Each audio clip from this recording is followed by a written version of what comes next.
What really obvious thing have you only just realized? For a long time I thought to bust a nut meant that you were going to kick a guy in the balls or beat him up. So anytime I was getting worked up or angry talking about some guy I would say I'm going to bust his fucking nut, not knowing the real meaning. Nobody ever said anything, but it was always followed by my friends laughing, so I assumed it was because I was being dramatic. Years go by and my coworker is telling me about some rude person he met, and I said you should definitely bust that guy's nut, to which he paused and said, do you even know what that means? Suffice it to say I was extremely embarrassed and horrified when he explained it to me. Edit. Oh wow, thank you for the silver. Glad my first silver had to do with busting a nut. Peas. For those who are asking, to bust a nut where I'm from means to ejaculate everywhere or jerk someone else off. Edit 2. Gold. Wowee. I'm glad this made people laugh. Feeling much better knowing a lot of other folks made similar mistakes. Ahaha. My bedroom door was broke, and I finally got around to fixing it.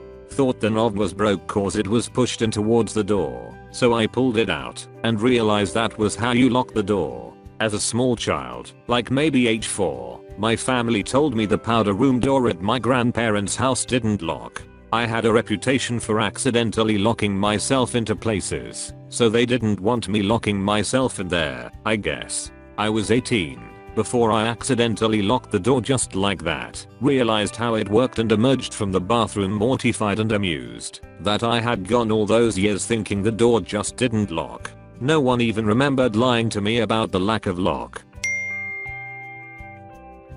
The reason the cord hook on the vacuum spins is so you can take the whole cord off at once instead of unraveling it one loop at a time, like I have been my whole life. Edit. I learned how to spell cord today, and if you wind it up as a figure 8 between the two hooks, when you turn the hook down and take off the whole cord, it won't get tangled up as you vacuum. Edit. My first silver for a vacuum cord comment.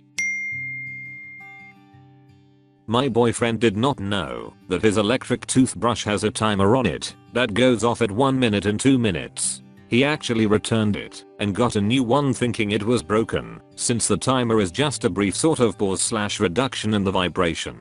He would be like, WTF, I literally just charged this thing thinking that the battery was already dying. One day, and I can't remember exactly what the conversation was, I brought up how I liked that my toothbrush let me know when I had brushed long enough, and it was like a light bulb went off in his head and suddenly he put it together that that was what his toothbrush was doing all along. I always thought you can't have your cake and eat it too was a weird saying because why wouldn't I be able to eat my freaking slice of cake? It's my cake. Nobody was telling me that I can't have my cake. Turns out they mean you can't eat the cake while also still retaining it. Once it is eaten, it is gone. An idiom I did not understand until this year. I'm 27. Edit. Thank you for the silver, kind stranger. The Italian version of this is you can't have a full bottle and a drunk wife or something along those lines.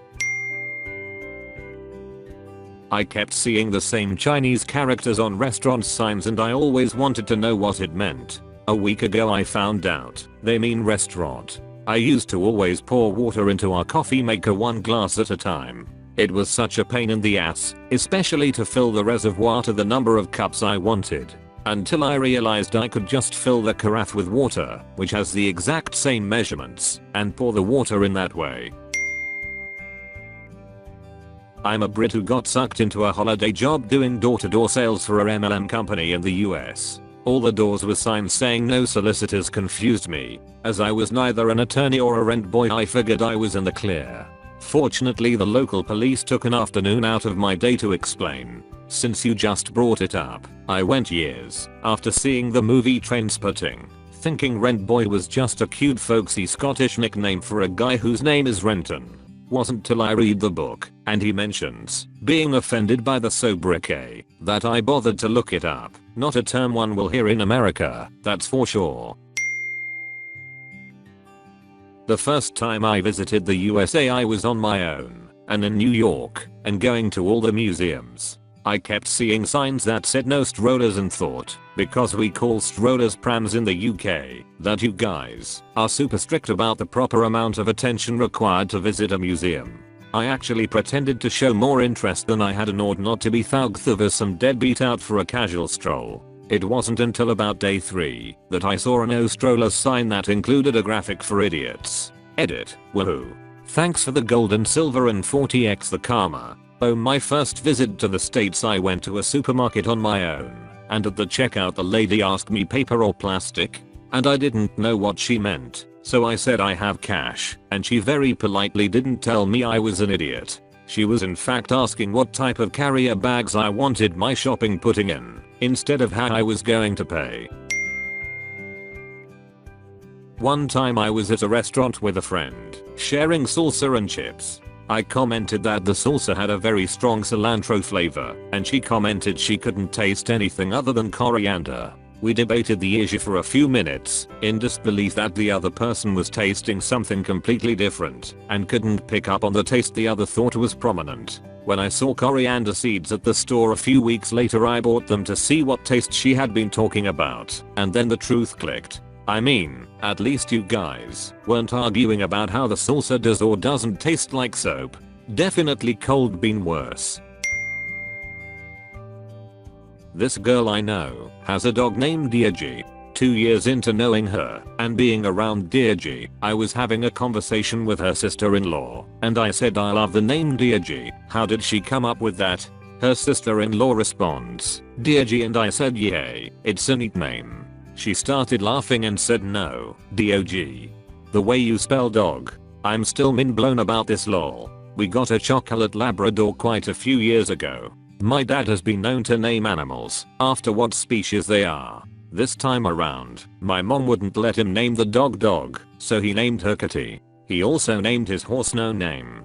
This is why we don't let him name animals anymore. Edit. Just remembered my brother has a dog named Fishy as well, just to continue the naming game. Not just now, but I think it applies. I'm currently in my mid-30s. I didn't realize, until I was about 28 years old, that my mom's name was Betty and her sister's name was Wilma. Betty and Wilma. From the Flintstones. And yes, they were definitely named after the cartoon. I asked. Flash forward 2 years later, my aunt Wilma informed me that they were fraternal twins. Again, another thing for 30 years I had not known. Edit. A few folks have asked for a bit of context on the twin thing. My mom died when I was fairly going, so I never had her birthday as a thing. I wasn't super close to Wilma, so I wasn't really celebrating hers either. I guess it was just known in my family, so nobody ever mentioned it until totally randomly she said something about it. On the name thing, they actually both went by nicknames their whole lives, so I never even thought of them as Betty and Wilma, but just Mom and Aunt Cookie. She likes to bake. My mom used to make my sisters and I belly buttons for dinner. I was 27 when I realized that they were actually tortellini, but she knew we were dumb kids and would refuse something named so strange, even though they were delicious. Edit. Because people are still seeing this apparently. Once she was making fried shrimp for dinner. My sisters and I hated fried shrimp, but we loved popcorn shrimp from Long John Silver's. We complained, so my mom said okay, go away and I'll make you some popcorn shrimp instead. We left and she says she took half the shrimp she was already using and cut it in two and then fried it that way. We cleaned the friggin' bowl. We were dumb kids and she was a good smart mom. I think I would have been more freaked out about eating cooked belly buttons. When I was a kid, my mom told me my rabbit Rosie went to live on a farm. In my early 20s I saw an episode of The Sopranos where everyone makes fun of Tony when he realizes his dog didn't really go to live on a farm. That's when I realized Rosie had not gone to a farm either. Edit. I would like to officially apologize for the cascading wave of terrible realizations my post has caused. Truly we sit on thrones of lies. Edit 2. It turns out a lot of animals really do get to go live on the farm from the responses here, so that's cool. Oh man, I dated a girl once who started telling me about her old dog who went to live on a farm. I didn't even say anything, but just the look on my face made her stop and think about it for the first time and go oh. We had a good laugh about that, but it was pretty wild to see the realization in real time. This reminds me of the time I was telling my ex about my pet turtle that ran away. Right after I said it out loud, it all made sense. That Michelangelo's David is David from David and Goliath. How did I not know this? I thought it was just dude called Dave. Edit. I love how many of you just learned this today or very recently and just thought he was some dude called Dave too. We got there in the end, guys. Better late than never. Edit. I never knew there was a sling. I thought it was his trousers. Yes, I honestly thought that. Never saw the rocks. Edit. I'm gonna need some more Daves not here. Man comments before this post is complete. Point on a similar note, I'm 37 and only realized a few years ago that the David and Goliath David is the same David as King David in the Bible. Obviously not raised in church.